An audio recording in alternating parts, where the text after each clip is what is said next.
السلام عليكم ورحمة الله وبركاته، ازيكم عاملين ايه؟ يا رب يكون دايما بخير. بحبكم جدا جدا وعشتوني كتير كتير. قبل ما نبدأ الفيديو نصلي على سيدنا محمد. اللهم صل وسلم وبارك عليك يا حبيبي يا رسول الله.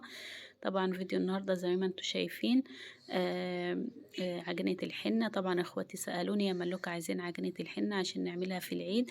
طبعا هقولك المقادير على طول عشان ما تزهقوش من الفيديو لو طويل شوية. طبعا هنحتاج دي حنة خضرة من عند العطار. مش متضاف عليها اي حاجة. هتقولوا له عايزة حنة خضرة عادي بتاع الافراح، دي مش متضاف عليها، هو هيديك على طول. كل حاجة هتجيبها من عند العطار، وممكن يكون الحاجات دي موجودة عندك في البيت، مش هتحتاج اي حاجة. كل حاجة مفيدة ومفيش اي كيماويات ولا اي حاجة. طبعا دي انا هوريكي كل حاجة لوحدها الاول وهقولك انا محتاجة قد ايه. دي كركديه، مش عارفة عند اخواتنا العرب بيسموها ايه. دي عشبة الكركديه. طبعا دي لومي اللي هو الليمون المجفف. زي ما انت شايفاه معروف طبعا بيتعمل في الاكل. ده احنا بنسميه قرنفل. اخواتنا العرب بيقولوا عليه مسمار. انا بوريك الحاجة قريبة شوية برضو عشان لو تاخدها سكرين شوت وتجيبها من عند العطار يبقى انت عارفيها. طبعا هنحتاج برضو شاي اخضر. طبعا فوائده معروفة وجميل جدا جدا في كل الحالات. طبعا هقولك احنا هنحتاج ايه. طبعا هنحتاج معلقة شاي اخضر، معلقة كركديه، ده واحدة لومي. هنحتاج نص معلقة قرنفل. هنحتاج برضو ممكن تجيبي حاجة مثلا هتحطها على النار تستحمل النار. هنضيف كل المكونات اللي احنا قلنا عليها. هنجيب مج مية او اللي هو من الحنفية، مج مية عادية ولا سخنة ولا حاجة. مج اللي هو بتاع الشاي هتمليه مية من الحنفية. كل المكونات ديت هنحتاجها دلوقتي هنحطها على النار. هقولك كده احنا حطيناها على النار. هتسيبيها لمدة 10 دقايق. هتغلي لمدة 10 دقايق. طبعا انا هوريك برضو مش هسيب الكاميرا شغالة ل10 دقايق. شايفين لون المية عامل ازاي؟ ابيض لسه. كل ما تغلي اللون هيغمق معانا. هوريك دلوقتي خطوة بخطوة. انا هسيبها مثلا دلوقتي دقيقتين 3 اوريها لك تاني. كده انا لسه برضو ما غليتش. كده اول دقيقة او دقيقتين. بصي اللون بقى ورد شوية. برضو احنا مش محتاجينها لسه دلوقتي، هي هتغمق معانا. بس برضو انا لازم اوريك الخطوات معانا. شايفة كده هي ممكن يكون دلوقتي مثلا 5 دقايق او حاجة من الغليان. هوريك برضو دلوقتي اما اللون يغمق معانا هيبقى لونه جميل جدا جدا برضو. شايفة اللون غمق ازاي عن الاول؟ يعني هيبقى لون جميل جدا زي ما انت شفت في اول الفيديو، لون احمر غامق. جميل جدا بيبقى على الايد، اللون بيبقى جميل جدا جدا. طبعا هنجيب اي مصفى هنصفي عشان الشوائب او اي حاجة ما نعجنها ما تبقى يعني سايلة معانا، ما تبقاش فيها اي شوائب عشان تعملي قرطاس وتحط العجينة دي في القرطاس. تبقى معاكي حلوة ما تبقاش فيها اي شوائب. دلوقتي احنا طبعا مش هنحط كل السوائل اللي احنا معانا ديت، كل حاجة دلوقتي بالمقادير. انت لو محتاجة يعني شوفي انت كام فرد هتعجني لكام فرد، او انت لوحدك ما تكتريش. انا بوريك كل حاجة وانت اعملي على قدك. دلوقتي انا هجيب الحنة الخضراء اللي احنا كنا، بس لازم أن تنخليها وتبقى ناعمة جدا عشان برضو بيبقى فيها شوية حاجات كده او شوائب. لازم أن تنخليها مرتين او حاجة. انا حاطة هنا 4 معالق من المعلقة اللي هي معايا ديت. حط 4 معالق حنة خضر. ممكن تحطي معلقتين، ممكن تحطي انت 4 معالق 5 معالق زي ما انت عايزة على قدك.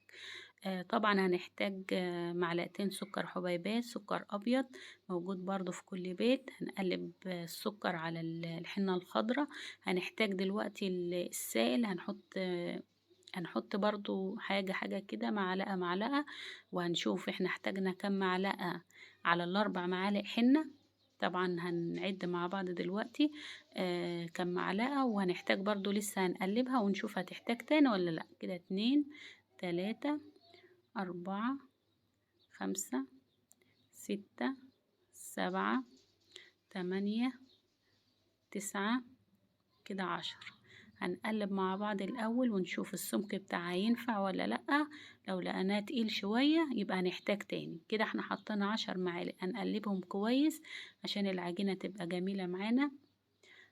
طبعا لازم تعجني الحنة دي حلو كويس. وفي كمان ناس حبايبي لما يكون كمية كبيرة، زي ما انت شفت في اول الفيديو كده، لما يكون انا عاملة كمية كبيرة ممكن تعملها بالمضرب عشان يبقى معاك الخليط ناعم، ما يبقاش في اي حاجة. طبعا هي بصي شايفاها تقيلة لسه، برضو ما ينفعش ان احنا نحطها كده في القرطاس، مش عمرها ما تنزل من القرطاس. هنحط كمان ادي 1 ادي 2 3. كده احنا حطينا 13 معلقة من اللي هي معايا دي، زي ما انت شايفة هي ولا كبيرة ولا صغيرة. 13 معلقة. برضو هنقلبها ونشوف هل هتحتاج تاني ولا السمك بتاعها هيبقى كويس. هنقلبها برضو كويس. طبعا الحنة ديت ممكن تستخدمها للشعر عادي، لو انت محتاجة تصبغي شعرك وخايفة من الأكسجين والكيماويات والحاجات ديت، جميلة جدا للشعر. وكمان القرنفل طبعا سريع لإنبات الشعر كده بصي احنا حطينا كم، احنا قلنا 13 14 15. كده احنا حطينا 15 معلقة من السائل على الحنة الخضراء والمعلقة السكر. شايفين اللمعة جميلة جدا، والنتيجة بتبقى روعة روعة روعة، هتتبسطي منها جدا. بس امشي بالخطوات وما تزوديش اي حاجة، وهتطلع معاك النتيجة جميلة. وكملي معايا الفيديو عشان هقولك شوية حاجات برضو عشان تثبت معاكي. طبعا انت شايفة دلوقتي اللمعة بتاعتها، شايفة هي بقت مثلا عاملة يعني زي الزبادي شوية او سايلة شوية، عشان احنا ممكن انت هتعملي قرطاس وتحطها في القرطاس تبقى جميلة معاكي وسايلة. مش سايلة قوي برضو عشان ما تسيحش معاك. هنقلبها جامد. وزي ما انا قلتلك في الفيديو، لو هتعملي كمية كبيرة، لو عندك مضرب او حاجة، بعد المضرب كده، يعني بعد ما نخمرها كده تعملها بالمضرب. دلوقتي احنا هنغطيها عشان يعني هتسيبها تخمر لمدة يوم كامل. هتسيبها تعجنها من بالليل للصبح. طبعا هنجيب القرطاس وتقفلها كويس في القرطاس وترسمي الرسمة اللي انت محتاجاها. بعد ما تنشف هتسيبها تنشف على ايدك ساعة ساعتين زي ما انت عايزة. كل ما تسيبها اللون هيبقى اجمل. طبعا ما تغسلهاش بمية. اول ما تنشف قشريها كده او مسحها بمنديل، هتلاقي اللون فاتح شوية مش اللون المطلوب. طبعا هنعمل ايه يا ملوكة؟ طبعا بعد ما تمسحها بمنديل وتشيلي من على ايدك الحنة، هتجيبي فازلين. طبعا معروف فازلين، الفازلين موجود في الصيدلية. هتجيبي فازلين وتمسحي ايدك بيها كلها بالرسمة اللي انت رسماها. وتلبسي كيس في ايديك لمدة نص ساعة كمان. النتيجة هتبقى روعة روعة روعة، هتبقي فرحانة بها جدا. ويا رب يكون وصفتنا النهاردة سهلة وبسيطة ليكي. وما تنسونوش تشجعوني وتعملوا لايك واشتراك وتفعيل الجرس عشان يوصلكم مني كل جديد. بحبكم جدا جدا. لو حد عنده اي سؤال او اي استفسار يكتب لي في الكومنتات، وان شاء الله هرد عليه، وهعمل لك طريقة تانية ان شاء الله المرة الجاية. مع الف سلامة.